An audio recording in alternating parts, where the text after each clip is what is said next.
Yes. But that all had something to do with it. This has just been a tremendous fit for a great experience for Nikki and I. Made a lot of frequently, maybe permanently retire someday too. Someone who's really grown attached to this area.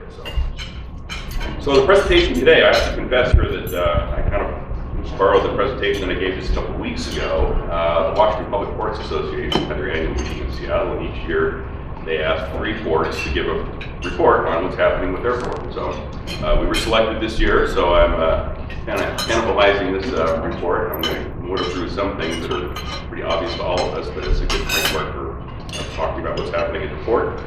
And as always, I'd much prefer answering questions and discussion and talking to you all. We'll get through this, and hopefully that will generate some discussion. So what I'd like to talk about from talking about the port, for folks who are not familiar, is just what it is we do, what are our main lines of business. And so that we'll hear again today. We have an extremely ambitious capital program coming out in 2016. I want to talk about that, and environmental projects as well. Okay, again, for our lines of business, this port, unlike most ports in the state, is involved in all major lines of business that ports are authorized to do in the state. In fact, I kind of used that as a trivia question during my presentation in Seattle a couple of weeks ago. Of the 76 port districts in the state, how many of them are involved in all, really just 4 primary lines of business: marine terminals, marinas, airports for aviation, and industrial development, rental properties. For 6 in the state, out of 76, and we're one of them. It shows you how diversified we are, and that this previous commissions and communities have taken full advantage of the authorities that ports have. So we have marine terminals, airports, rental properties, marinas, and then a new line of business we're characterizing as marine trades, just getting the kind of building we think it deserves going forward. And we operate on log yard, which is unique as well. So marine terminals is photographed of the vessel at Terminal 3, our primary cargo dock, loading logs. That is still the only export cargo that we handle. It is still a very viable trade. It's declined somewhat this year from last year, which was a record year since the log trade resumed in 2010. So still a very important trade to us. It all depends on the demand for in China for U.S. wood products. So that fluctuates somewhat, but it's still projected to be fairly strong, at least for the next few years, and we hope to take advantage of that. Log exports, if you did not know, sometimes it has been controversial in the past, but logs can only be exported from private lands. There's no public timber involved. There's no federal timber, no state timber. Can only be privately held timber that can be exported. This photograph was taken last year, actually, with a drone. Some of these photographs you're going to see here were taken with a drone here and down. Way to get a shot. Terminal 1, you see a Fuller tanker here, vessel alongside Terminal 1. It's been a great business for the ports. It's to kind of repurpose this facility to accommodate tankers that are involved in the Alaska petroleum trade. They come in here for topside repairs. By that we mean repairs that they can't undertake themselves, either at anchor or at sea, but aren't so serious enough to have to go into a shipyard. So Port Angeles represents a great option for them. Employs a number of folks here in town, bigger shipyards is here, has a facility here to provide service to these vessels. So it's a great line of business for the port. Just another shot of Terminal 1 here, older resolution alongside, pretty impressive boats. You shouldn't call them boats, if anybody can call them boats, for ships. Okay, airports. Our new freshly painted sign of William R. Fairchild International Airport. Been out there in the last couple of years, you notice the paint was kind of chipping off that, and nobody was really seeming to care, but with the advent of the great news and new service from Seaport Airlines, we're sprucing the place up a bit. So Seaport will start service, as many of you know, on March 1, 2016, 5 daily non-stops to SeaTac. A lot of effort went into that, a tremendous community effort, not just in this community, throughout the whole county. We put our best foot forward and demonstrated to Seaport that we really, really want to see them here, and we're committed to supporting that service. And they reciprocated, and you can see the huge potential here for this airline. So they announced new service to Port Angeles and Moses Lake all at the same time, with new service to SeaTac. So 5 daily non-stops. You can actually go online and book right now if you want to go on their website, Seaport Air. And they've got some specials going on, so So at the present time, service will start on March 1. There is not TSA security at Port Angeles Airport, but we're working toward that. We know that that's going to be a huge plus to be able to offer through security services here, so we can go right into the security area and see that. TSA is not obligated to do that for an airport this size and for airplanes this size, but we're in touch with their offices and along with our congressional delegation, Senator Cantwell's office, to see if we can find some way to provide that service either here in Port Angeles or an expedited service in SeaTac. So there's a couple of options we're pursuing right now. We know that's a huge need. It may not be in place by March 1, but we're certainly mindful of the importance of getting that security service here at Port Angeles. So working towards that. So March 1. Also in connection with the airport is our master plan update. This depicts issues, and I'm sure most of you have read and heard about in the last several years. We approached Fairchild on runway 26. Those trees there are Lincoln Park trees, and they have been identified in the past. Certain of them have been encroaching into the airspace and have been removed selectively over a number of years. But ultimately, we'd like to see a permanent solution to this matter, because trees will continue to grow, planes will continue to land, and as they continue to grow, the effective runway length will continue to be shortened by the FAA. It already has been shortened. We call it displaced threshold from 6,400 feet to 5,000 feet. Now, that does not create a problem for Seaport Airlines. It's not an immediate issue, but over time, it may very well become an issue. So in order for the FAA to evaluate the options there, they required that the port update its master plan. Pretty huge project, as you can see there. Nearly $600,000. FAA pays for 90% of that. The state DOT 5%, and the port will pay for the other 5%. That process is just now getting started. There'll be an open house in January 21st. You can follow that on our website. There'll be a study advisory committee that's been formed to assist us with that. These things just all take time. We're now looking at mid-2017 for that master plan to be complete. And then that will then trigger an environmental assessment to determine what the best options are for the trees, and that we're being told will take yet another 18 months. So I'm sure our staff is going to really try to abbreviate that process. We're a little disappointed in just how long that will take. But that's the process we're into. So I encourage you to stay involved in that process, and hopefully it will result in a great outcome for the port ultimately. And we do have another airport, CQ, if you didn't know. So I just got to include that in all our presentations. So. Rental properties, that's another important line of business. This just happens to be the composites manufacturing campus here at the airport. That building down there to the lower left there, that is the site of the new composites recycling technology center. That project is underway right now. We'll talk more about that.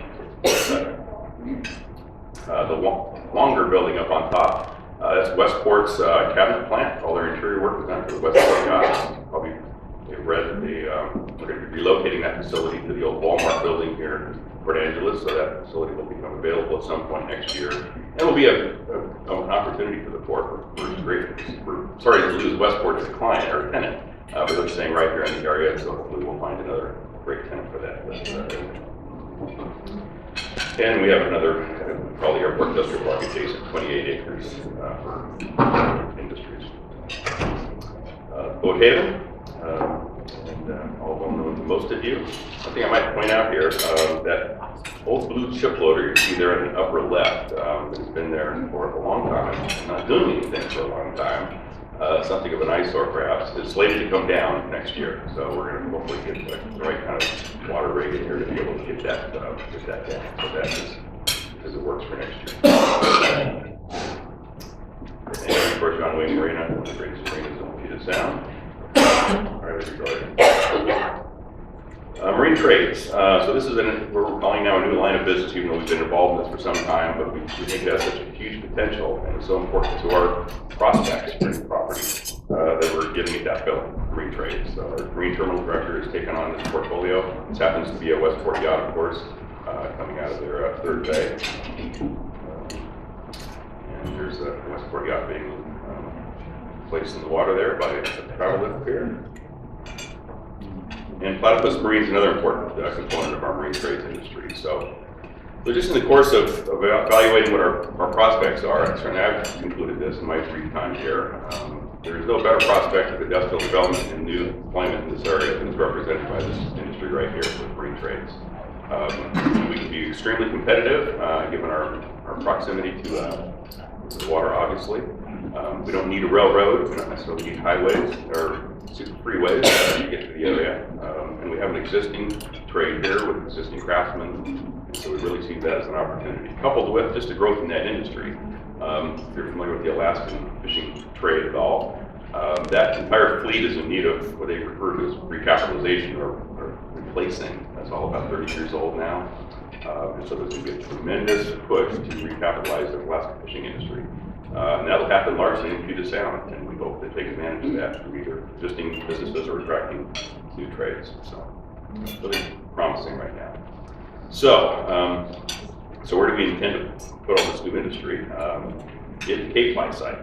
This has been identified as a marine trades industrial park. We're in the process right now of selecting a consultant to do the preliminary planning for that whole area. What you see right here is the cleanup process. We'll talk more about the cleanup here in a little bit, but just wanted to identify this area as ideally situated to accommodate marine trades. It's proximity to the water, to the travel lift pier, and so we're very optimistic that we'll have a lot of interest in that site for not just one company, but hopefully several. The entire industrial park is devoted to the marine trades. Log yard, this is actually not an accident. I think it is.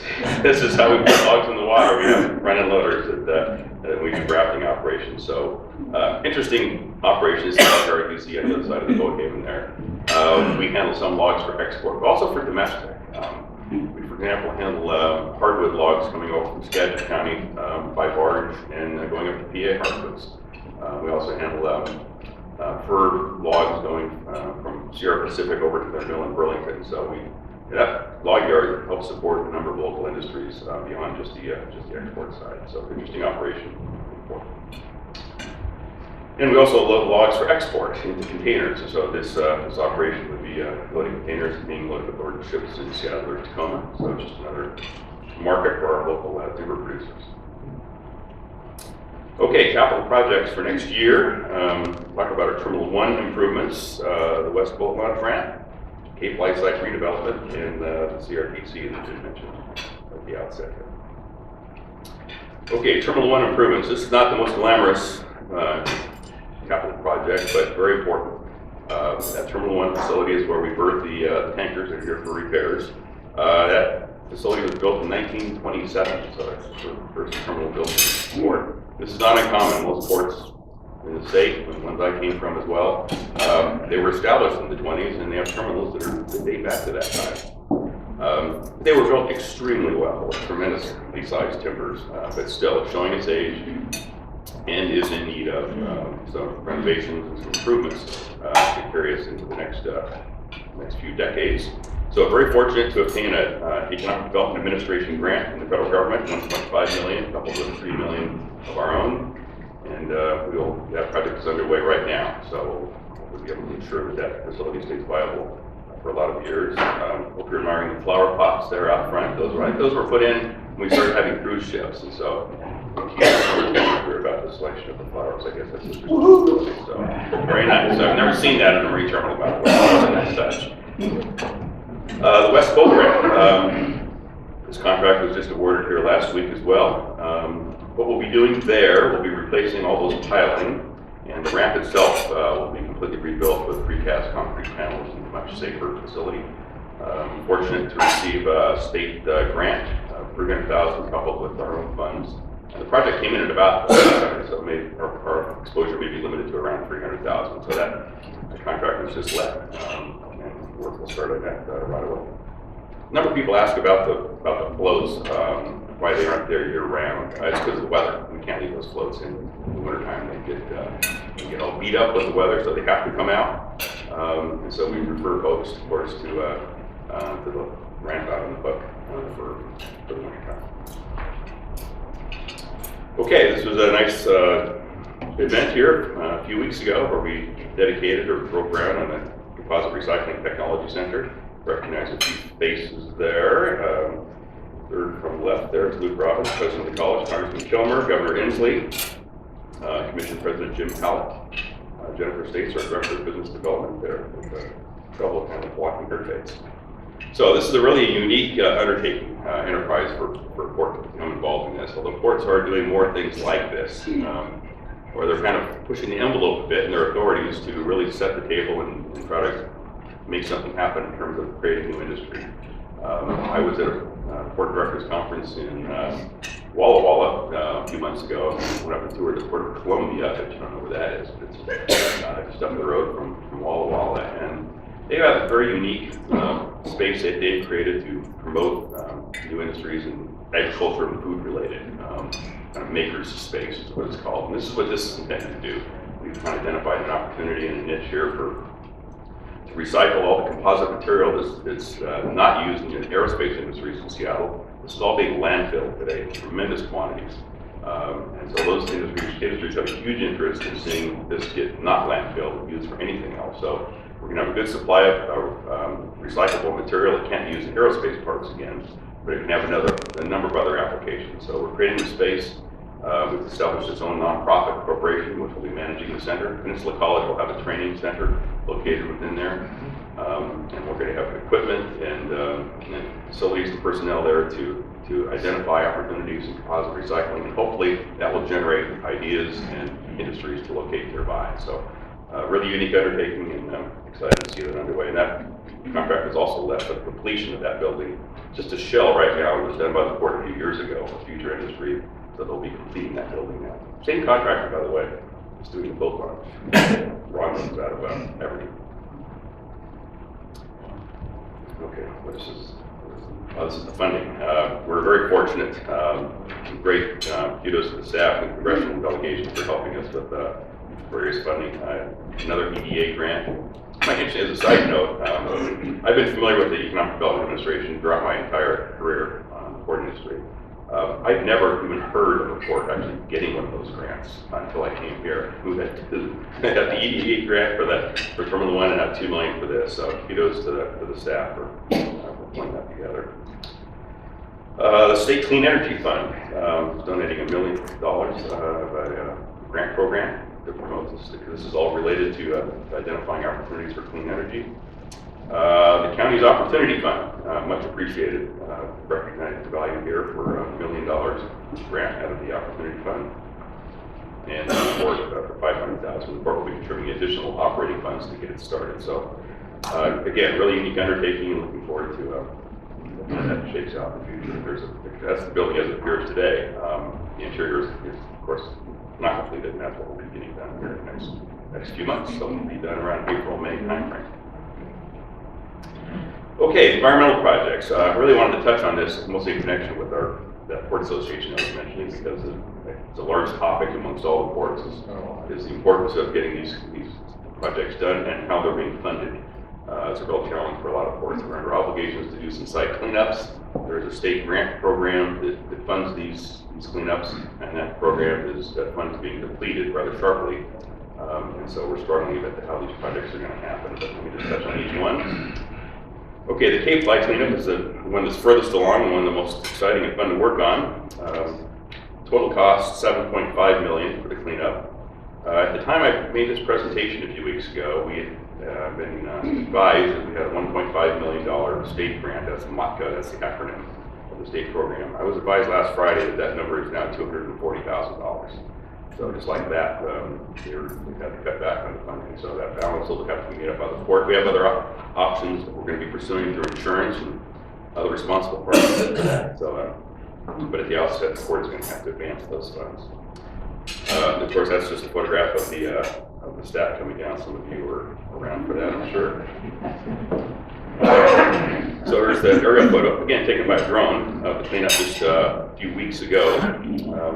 I thought it was kind of interesting, the storyline of this cleanup, that the backfill material, filled in after contaminated material was removed, was crushed concrete, came out of the Elwha Dam removal. So that's why that inset there of the Elwha Dam is being demolished, and it's pointing to the arrow of a gray pile there, which is crushed concrete, which is going back in the site. So that was an interesting story. So The news about this project is we did not quite get it done before the rains started. So all contaminated material has now been removed, 52,000 tons trucked to Oregon. And so what's left is to backfill with clean material. And we just had an extraordinarily wet November. We have to get the right compaction for that material. So it's going to have to wait until the summer to do just about another 3 weeks of work left to go, but we just didn't get it done. So hopefully next summer, when it dries out, we'll get the rest of the clean material in and move on with that redevelopment. Just another photograph taken probably a few weeks later. Great depiction. The log yard to the upper right there, that lease is now terminated. Logs are gone, and so that will all be part of that Marine Trades Industrial Park. Those are great pictures. Another cleanup, this is a cleanup area, the Marine Trades area is a lesser obligation, I guess, in terms of cost per cleanup. But it's historical petroleum contamination, somewhat related to the Cape Fly site, and it goes along the waterfront there and around Westport. And we have another cleanup plan before the Department of Ecology right now to do that. But it's just another indication of the requirements that ports are under for any industrial landowner to get these sites cleaned up. Of greater significance in terms of its potential cost is the Western Port Angeles Harbor. The port is one of 5 potentially liable parties, persons, I should say, operating under a agreed order with the Department of Ecology. A number of contaminants have been identified in the harbor, and so we're in the process right now, working collaboratively with those other groups, other companies, and the City of Port Angeles is a partner with us in that effort. To work towards a feasibility study to identify what is the best cleanup method, and so it's a very slow process, complicated, and potentially extremely costly, but we're all committed to getting it done. It's just out there as a remaining liability for the community to get that cleaned up. But I could not venture a guess as to how long it may be. We're probably a couple of years away from having a cleanup plan even approved. Stormwater improvements, and again, not the most glamorous capital project, but if we're going to stay in business, we have to make improvements to our stormwater collection methods and management. We have 2 major areas, the marine terminal side and the log yard side. These dollar amounts are staggering for us. We expect to spend $1.4 million next year, but over the life of all the improvements over the following 3 years, $7.6 million. So that will go a long way.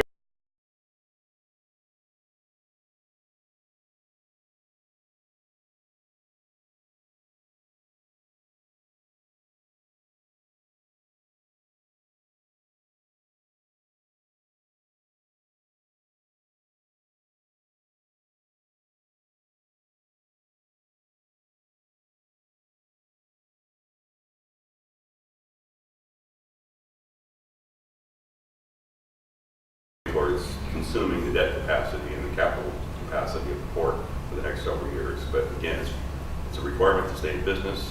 It's a responsible thing to do, obviously. But it's not going to be creating any new industry, but it will allow the existing industry to obviously stay there. Last thing is the Polar Pioneer. I just can't have a presentation without talking about the Polar Pioneer, which you see out there. This picture was taken when it came the first time aboard the Blue Marlin, and those of you who've looked out the window today, you'll see the Blue Marlin came here back over the weekend. It is here not to pick up the Polar Pioneer, it's here to pick up the Noble Discoverer, which you might read about the picture. That is another drill rig which is in Everett right now, and it will be coming here to be loaded aboard the Blue Marlin later this week. And so the Polar Pioneer will be loaded aboard another vessel called the Vanguard, and that vessel will be here in a few days. We're here on the 10th, I believe. And that's an even more impressive vessel than the Polar Pioneer, than the Blue Marlin. It's an incredibly sophisticated vessel that can carry even much larger ships than the Polar Pioneer. So you'll see quite a show out here in the harbor with the Blue Marlin taking away the Noble Discoverer and the Blue Marlin, or the Vanguard taking away the Polar Pioneer. We were disappointed, obviously, when we heard that they were not going to be coming back, that the discovery of oil in the Arctic was not sufficient to warrant their resuming operations next summer. They were looking seriously at Port Angeles to establish a base of operations for a supply base warehousing, crewing, the Terminal 7 area. We were really excited about the prospects with Shell and Transocean could bring to the area. So a lot of disappointment all the way around on that, but great relationships were established. They had nothing but praise for the whole Port Angeles community on how they were treated. Any opportunity for them to be back there, we're sure they will. So great opportunity to meet those folks. And I think, yeah, that's it. So happy to answer any questions or comments, criticism. Jim, however you want to proceed there. So. Charlie's got a... Isn't it? Jim was talking, it's okay. No. So if you own the Polar thing, what do you do with it now? I mean, Well, it's a rig which is specifically designed for rough weather, for extreme conditions. It spent its first 30 years of life in the North Sea, Norway, and that is where I understand it's going back to. Going back to the North Sea. That's where it goes. Yeah. Long ways back to Norway. So. thank you. Other questions, right over here, brother. With regards to the ports around Washington State, and we're always complaining about how much we have to pay as taxes and everything else, how do we measure up against them ports? Because I know you obviously get that information. Are we doing good? Are we profitable? Are we, how do we look? You're doing well. We've done some benchmarking just amongst comparable ports. Looked at this in this last budget cycle. And we look at, when I look at a grouping of Grace Harbor, Anacortes, Bellingham, Olympia, we look at those kind of ports. And we're profitable. We're in the black. Not all ports always are. Only one of those ports actually covers their depreciation. They're all some degrees in the black. But we're right now, this budget we just produced shows a net revenue of about $1.3 million from operations for the year. So that's a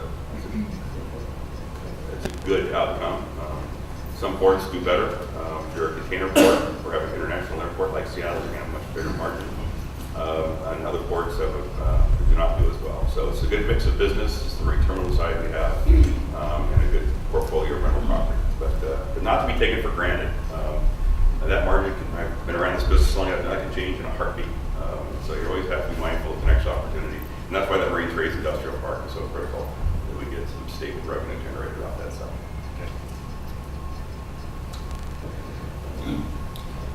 Has the Polar Pioneer and Oil Platform brought some new attention to Port Angeles and opportunities for marine trades? I think you just have to look at that as, all publicity is good. Somebody said that once, and this has been great. I don't know how many of you saw the Business Week article on Shell's Arctic explorations a few months ago. And what was the two-page photograph featured in the middle of that article was a Polar Pioneer in Port Angeles, getting clearly identified as such. You just can't buy that kind of publicity. It's all good. So it's exposure for the area. Shell and Transocean now know, they didn't before, where Port Angeles is, what we have to offer. A lot of the others and the other suppliers and everybody associated with that operation can see where we are and what we have to offer. So you just have to believe that's all positive. What it yields in short term, who knows? But I can just tell you from my exposure in the marine industry, it's all good. I'm curious about the composites recycling, and you had mentioned there would be other uses for the material once it's recycled. Could you elaborate on that a little bit? A little bit, yeah. I'm not the expert on that, but for example, sporting goods, golf clubs are composite materials. There have been with sporting goods pads for soccer, knee protectors. I mean, composite materials extremely strong, lightweight, and that's just a couple of the applications. Being used in automobiles as well too, for lightweighting, any application of this lightweighting. So, and that's the whole idea behind this enterprise here, is to identify what other pieces there might be used in a very malleable material for other applications.